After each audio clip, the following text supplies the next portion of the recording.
অনেকেই বলেন বাংলাদেশ স্থিতিশীল হইতেছে না। কেন হইতেছে না? তার কারণ এক একজন এক এক রকম দেন, কিন্তু উত্তরটা খুবই সরল, জটিল কিছু না। আপনি এই ভূখণ্ডের ইতিহাস পর্যালোচনা করলে দেখবেন ইন্ডিয়া সব ধরনের সংঘাতের জন্য দায়ী বাংলাদেশে। এখন অনেকে কইবেন, দাদা আপনি কিছু হইলে ইন্ডিয়ারে ঠাইনা আনেন, দরকার থাকুক বা না থাকুক। কথাটা শুনে দেখেন, যে জিনিসটা বাংলাদেশকে অশান্ত কইরা রাখছে, আসলে মূল ব্যাপার, একদম মূল ব্যাপার, সেটা হইতেছে বাংলাদেশকে ইন্ডিয়া কি দেখতে চায় আর বাংলাদেশ কি হইয়া উঠতে চায়। এই দুয়ের দ্বন্দ্ব বাংলাদেশকে অশান্ত করে রাখছে। এইটা যতদিন ফয়সালা না হবে ততদিন এই অশান্তি যাবে না।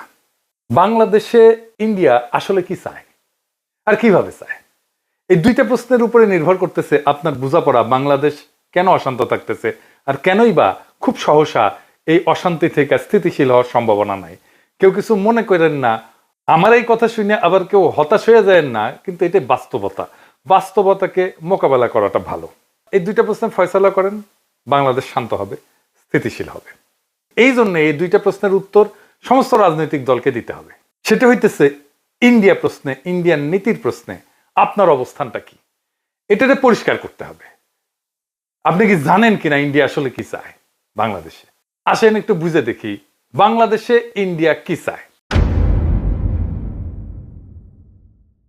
ইন্ডিয়া সেটাই চায় যা হাসিনা তারে দিচ্ছে, সোজা হিসাব। আর বাংলাদেশে হাসিনার মতো একটা সরকার চায়, যে বাংলাদেশে নানা ইনস্টিটিউশনের মাধ্যমে বাংলাদেশকে একটা ভারতের অধীনস্থ করজ রাজ্য হিসেবে টিকায় রাখবে। রাষ্ট্র হিসেবে না, একটা রাজ্য হিসেবে। সেখানে নাগরিকরা ভোট দিতে পারবে না, রাষ্ট্রে কোনো ইনস্টিটিউট বা প্রতিষ্ঠান থাকবে না, আদালত থাকবে না, থাকলেও সেটা আজ্ঞাবহ। নির্বাচন কমিশন থাকবে না, থাকলেও সেটা আজ্ঞাবহ, যা বলবে সেটাই করবে। পুলিশিং থাকবে না। পুলিশিং মানে হবে ধরো, পিটো, মারো, খাও, ঘুষ খাও, এটাই হবে পুলিশিং। ব্যুরোক্রেসি থাকবে না। মানে একটা রাষ্ট্র হয়ে ওঠার জন্য যা যা দরকার তার কিছুই থাকবে না। সিভিল সোসাইটি থাকবে না, মিডিয়া থাকবে না স্বাধীন। এমনকি পেঁয়াজও তুমি উৎপাদন করতে পারবে না, করলেও আমদানি করতে হবে। তোমার দেশে ডাক্তারি বলে কিছু থাকবে না। তোমার রোগ হইলে চিকিৎসার জন্য ইন্ডিয়া যেতে হবে।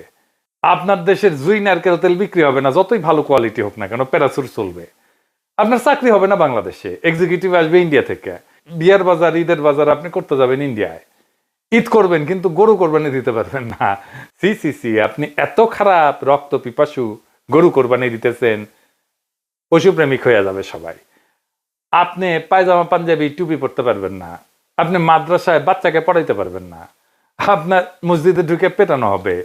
ফিলিস্তিনের আল আকসা মসজিদের মতো আপনার বাইতুল মোকাররমের চারপাশে থাকবে পুলিশের ঘেরাও, আপনাকে কাঁটাতারে ঘিরে রাখা হবে, তারপরেও নিয়ম করে আপনাকে মাইরা কাঁটাতারে ঝুলাই রাখা হবে বর্ডারে।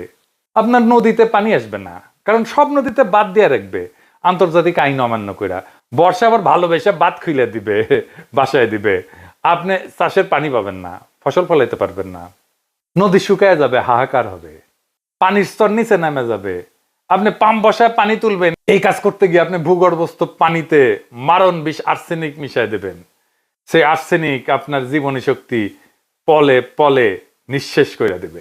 আপনার শিক্ষা প্রতিষ্ঠানগুলো ধ্বংস হবে, লেখাপড়া হবে না, আপনাকে পিটায় মেরে ফেলা হবে সারা রাত, কারণ আপনি 5 ওয়াক্ত নামাজ পড়েন। আপনি আওয়ামী লীগ করেন, ছাত্রলীগ করছেন, এটাই আপনার যোগ্যতা। এই যোগ্যতা বলে যে কয়টা সরকারি চাকরি তার সিংহভাগ আপনি নিয়ে নেবেন। আপনারে পড়ানো হবে আপনি আসলে অখণ্ড ভারতের অংশ। আপনি জানবেন মুসলমানরা আসলে বহিরাগত। আপনি কথা বলবেন, আপনাকে জেলে নেওয়া হবে, পিটানো হবে, ক্রস ফায়ারে মেরে ফেলা হবে, দেশ ছাড়া করা হবে, পেটের নাড়ি ভুড়ি বের করে সিমেন্টের স্ল্যাব বেঁধে নদীতে ডুবাই দেওয়া হবে, কোনোদিন আপনারে খুঁজে পাওয়া যাবে না। চলন্ত ট্রেনের নিচে ফেলে দেওয়া হবে হাত পা বাইন্ধা, নয়তো আয়নাঘরে বন্দি রাখা হবে বছরের পর বছর।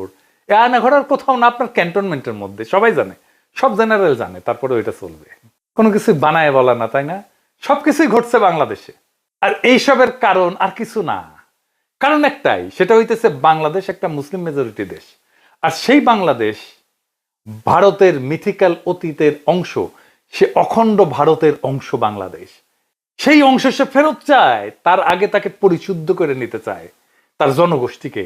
কারণ এই জনগোষ্ঠী আগে হিন্দুই ছিল, তারা মুসলমান আগ্রাসনের ধর্মান্তরিত হয়েছে বলে তারা মনে করে।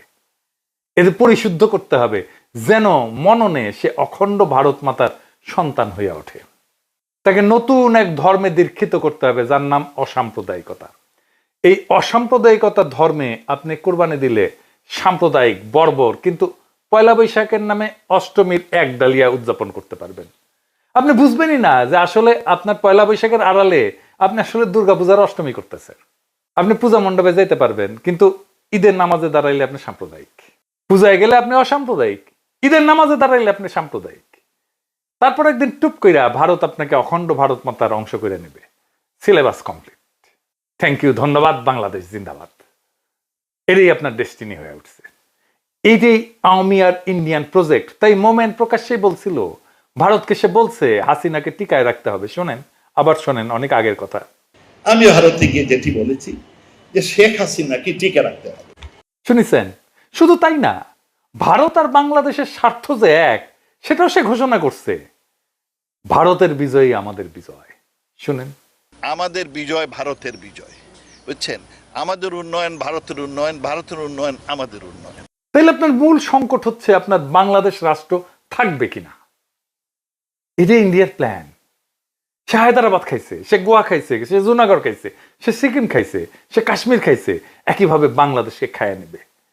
সে তার অখণ্ড ভারতকে সম্পূর্ণ করবে, যেটা তার স্বপ্নে আছে, যেটা তার সংসদ ভবনে লাগাইছে, অখণ্ড ভারত। তাই বাংলাদেশের সার্বভৌমত্বের সংকট আপনার প্রধান সংকট।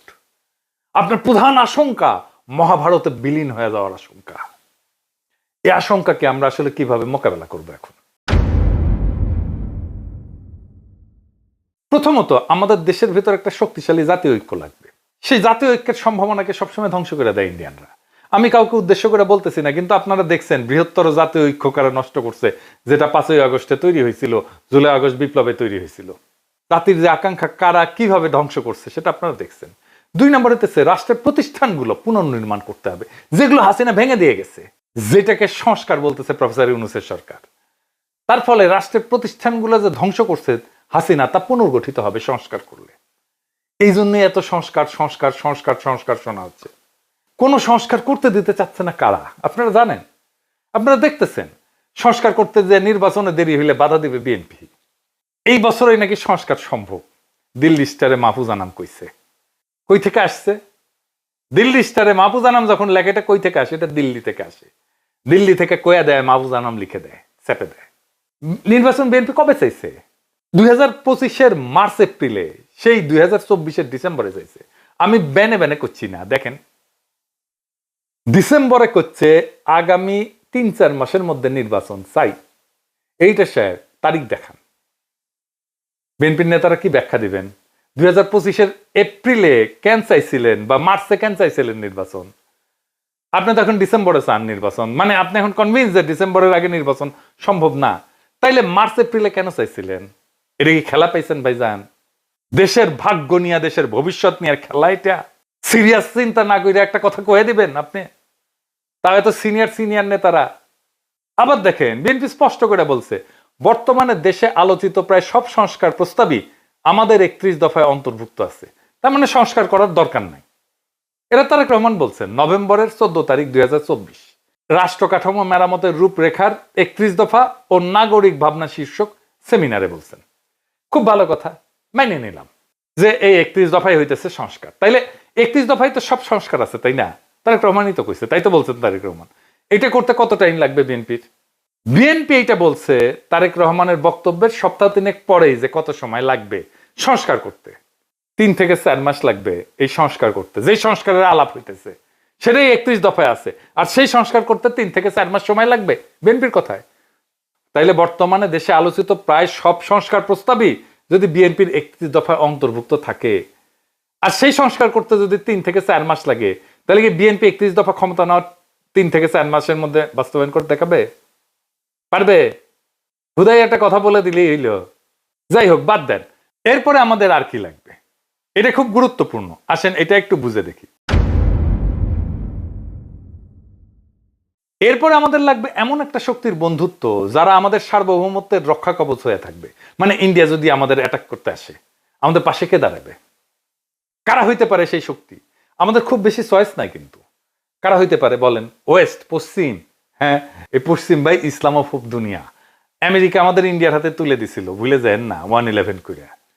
হাসিনার পুরা টাইম ওয়েস্ট 2 হাত তুলে হাসিনাকে সাপোর্ট দিছে, দেয় নাই? এমনকি হাসিনা যখন পাখির মতো মানুষ মারতেছিল বর্ষা বিপ্লবে, জুলাই আগস্ট বিপ্লবে, কেউ কিছু বলছে? বলে নাই। এই ওয়েস্টকে ইন্ডিয়া বুঝাইছে হাসিনাকে আমাদের দরকার, নয়তো ইসলামী জঙ্গিরা বাংলাদেশের দখল নিয়ে নেবে। তাই এই পশ্চিম সেটাই করবে যা ইন্ডিয়া চায়। ইন্ডিয়ার চাওয়াকে পশ্চিম সাপোর্ট করবে সব সময়। তাইলে আমাদের চয়েস একটাই, চীনের সাথে অর্থনৈতিক, সামরিক, রাজনৈতিক, কূটনৈতিক একটা দীর্ঘমেয়াদী সম্পর্ক তৈরি করা। এটা একটা অতি জটিল এবং বিপজ্জনক কাজ হবে। কেন বিপজ্জনক হবে? কারণ এই কাজ করতে গেলে পশ্চিম আর ইন্ডিয়া ঝ্যাপে পড়বে একসাথে। চীনের সাথে সম্পর্ক তৈরি করতে গেলে আমাদের প্রবল শক্তিশালী রাজনৈতিক ঐক্য লাগবে দেশের মধ্যে, আর তেমন জনপ্রিয় মেধাবী রাজনৈতিক নেতা লাগবে এই কাজ করার জন্য। আর দেশের মধ্যে লাগবে বুদ্ধিবৃত্তিক কাজ, একাডেমিয়া থেকে, বিশ্ববিদ্যালয় থেকে, সিভিল সোসাইটি থেকে, মিডিয়া থেকে। তারা তৈরি করবে ন্যারেটিভ, কবি, শিল্পী, সাহিত্যিকরা। একমাত্র তখনই বাংলাদেশের ভবিষ্যৎকে রক্ষা করা যাবে সফলভাবে। মনে রেখেন, এই কাজটা যারাই অ্যাডভান্স করার সামর্থ্য রাখে তাদেরকে আগে আইডেন্টিফাই করা হবে, আর বাড়তে দেওয়া হবে না। এমন কাজ করার লোক কিন্তু বেশি হয় না, আপনারা জানেন। কিভাবে তাদেরকে বাড়তে দেওয়া হয় না, আমি আপনাদেরকে 2টা এক্সাম্পল দেব, মাত্র 2টা। ব্যারিস্টার মইনুল হোসেন, চেনেন না? খুবই স্ট্রং ন্যাশনালিস্ট, মানিক মিয়ার ছেলে, এলিট ফ্যামিলির ছেলে, ব্যারিস্টার, উচ্চশিক্ষিত, এমপি ছিল তরুণ বয়সে, প্রখর রাজনৈতিক মেধার মানুষ। বাকশালের বিরোধিতা মুজিবের সামনে দাঁড়ায় করছে যে কয়জন বিরল ব্যক্তিত্ব, 2 বা 3 জন, তার মধ্যে সে একজন। কিন্তু সে বাংলাদেশের রাজনীতিতে একজন ফেনোমেন হয়ে উঠতে পারেননি, তাকে স্পেস দেওয়া হয়নি। সালাউদ্দিন কাদের চৌধুরী, তীব্র একজন ন্যাশনালিস্ট নেতা, সাহসী নেতা, তারে তো ফাঁসি দিয়ে দেওয়া হইল। তাই আপনারা খেয়াল রাখবেন, বাংলাদেশের এলিট স্ট্যাবলিশমেন্ট যার পিছে লাগতেছে, মনে রাখবেন সে ইন্ডিয়ার লেজে পাড়া দিছে, তারে খাইয়া দিবে। সেই জন্য এটা একটা যুদ্ধ।